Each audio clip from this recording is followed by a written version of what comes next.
Software developed by the CSIRO is promising to help cut energy consumption in commercial buildings.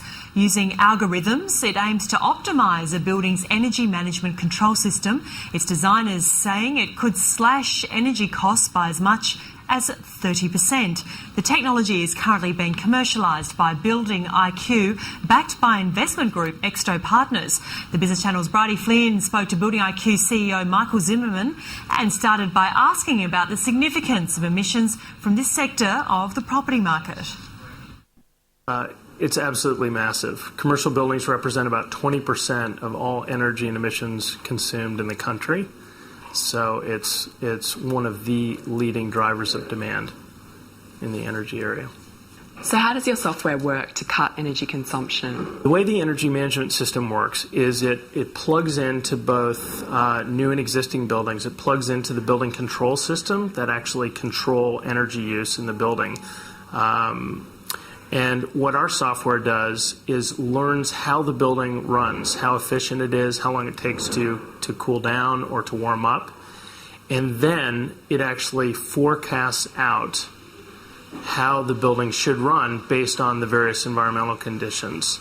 So if it's a cool morning, it might actually shut down the air conditioning systems and thereby save energy for that particular morning. Couldn't most commercial buildings cut their energy consumption quite significantly simply by increasing that temperature band on their climate control systems? So if we're talking about increasing the allowable temperature range for buildings, I mean, you've got to factor in productivity of tenants and, the comfort level of tenants, because ultimately they're paying, the rent based on a space that's comfortable and productive for them. So I think there are probably some limits around those changing those bands. But what you can do is optimize how the systems run within those bands, and then take into consideration things like cool weather or higher energy prices at different times of the day, and just run the systems much more intelligently than they're running today. And just by doing that, within the existing comfort bands, you can save 30+% in energy and costs. What sort of payback period is there for a business that's looking to install the software? This system pays for itself immediately. It actually pays for itself out of the savings generated. So we charge a subscription fee based on the size of the building and the estimated savings in energy consumption and cost. And so the property owner gets a net benefit, which is the savings, the overall savings, and pays a piece of that to us for the subscription. So there is, an immediate payback. How much interest have you had from building owners and property fund managers? The interest has been fantastic. As a matter of fact, we've had to stop kind of booking installations for this summer because we're already sold out after about a month of discussions with a number of property funds.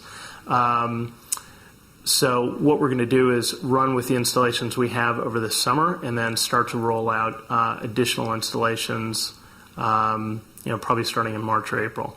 I was interested that part of your strategy is to broadcast energy consumption so the people in the building know exactly how much they're using. How much of this is psychological? I think there'd be a significant amount of impact from broadcasting energy use. I think for the most part, tenants, individuals are concerned about energy consumption and the environmental footprint that they have.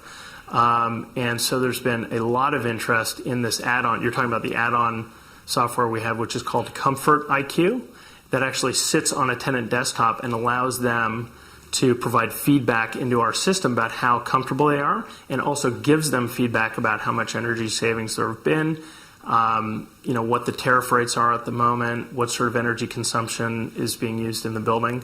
The interest has been great in that. Do stay with us. Coming up on Eco Report, we take a look at the new Australian documentary showcasing some of the world's most advanced renewable technologies.